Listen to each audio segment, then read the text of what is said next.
Good morning, good afternoon, everyone.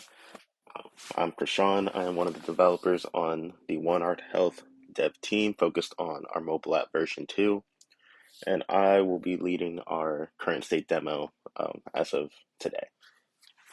So first, I want to cover what we talked about last time. As we saw with Multi, we had a hyper-focused demo running through a known issue that we had with React Native and iOS recording hard sounds in the past. So whereas that demo was very focused on solving that issue and proving out the concept and ability to move forward, this demo will encompass all of the work we've done past then.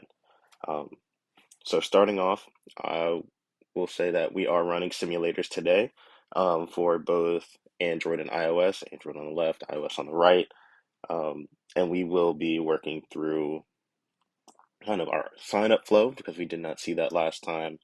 So on the right here, we already signed into our pediatric cardiologist account, and we will explain more about the differences there as we get to it. But for now, we can focus on our sign up. So this is our sign up page. I've already went through it as just some information, so you don't have to sit here and watch me type. Um, you can see pretty basic sign up flow, nothing too out of the ordinary. So one thing I do want to call out here is the increased security we have. Um, so given that we are dealing with patient information that is generally protected, but we have an application here that will serve potentially the whole world one day, we want to make sure that users only have access to the data they need. So as you can see with our country code in the United States here and our for development only, we have the ability to see and enter this country code. We can submit it, and we see that we have updated so that we are registered to the United States of America. This will be information that will be passed out to users. So if you are just a general member of the audience watching and want to use the app, you'll have to talk to us or find a leader in your country. Maybe it's a region, maybe a state, maybe an institution down the road who can give you that access code. So that said, we can go ahead and move to sign up here. And we see we have an email for our verification code. So we check and wait for this to come through.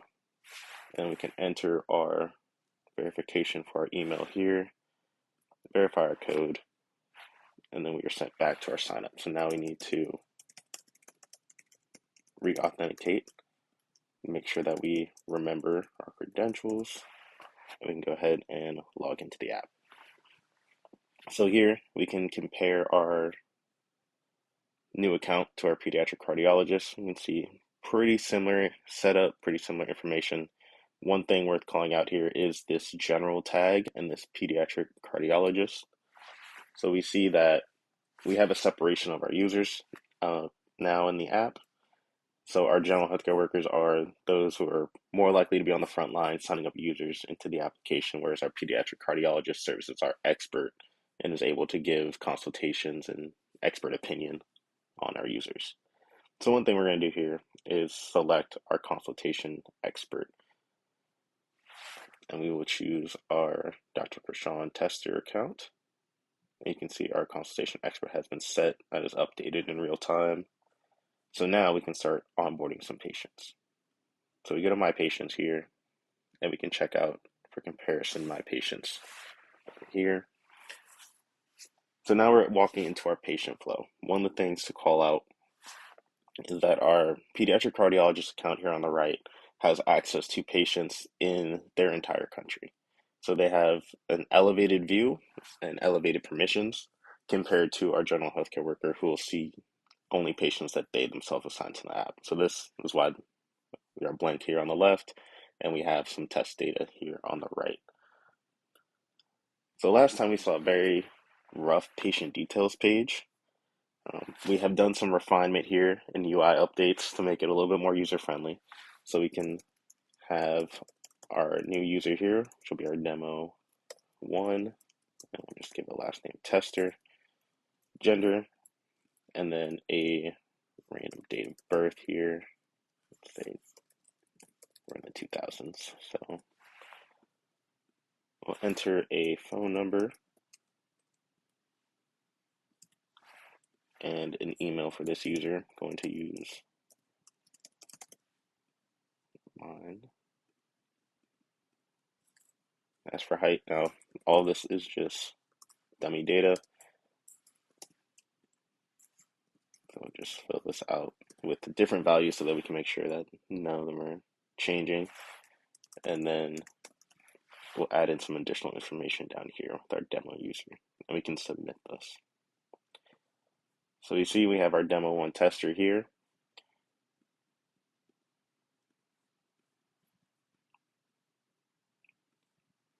And now we'll walk through our capture heart sounds UI. So we've done some UI updates compared to what you saw in the last demo. I won't be recording the heart sounds here. One of the limitations of a simulator is that we can't actually access the ability to record, so it won't pass through the audio. So if I were to record, we wouldn't actually capture any heart sounds. That said, one of the things I want to call out is we have this updated UI. So our general healthcare workers, as they are signing up patients in the field, they have a nice UI to reference which heart sound and which site correlates to which location that they're actually um, listening to on the patient.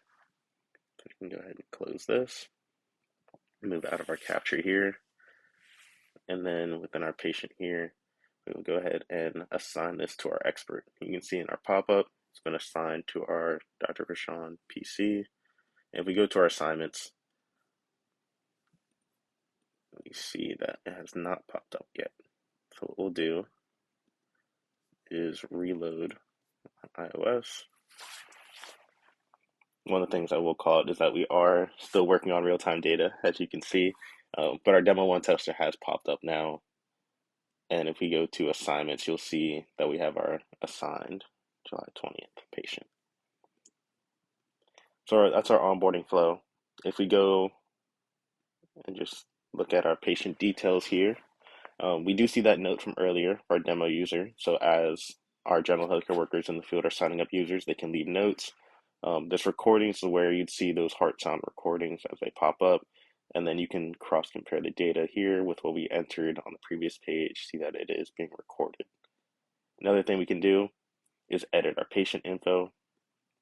So if we come over here, let's say we mistyped an SaO2 for the hand should be 90.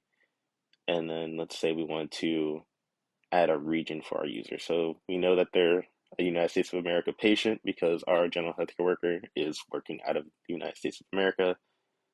But if we wanted to add a sub-region for this patient, we could do that. And we can submit that data, go back into patient details, and see those updates here. One more thing to show for our patient flow is what it looks like for our previously recorded heart sounds. So I'm going to use a patient that we had previously set up for this, given that we can record heart sounds off the actual device, but not the simulators that we're working off today. So this is a quick UI and overview for viewing those recorded heart sounds. You can see notes that we are able to leave here, and then all of the sites where we can play those heart sounds. One thing I will call out is we are still working through the playback for the audio. It is not performing consistently across iOS and Android currently, so that's something that hopefully we'll be able to show you in the next demo. So leaving our patient recordings, we can now move on to our user accounts. So if we go over here to our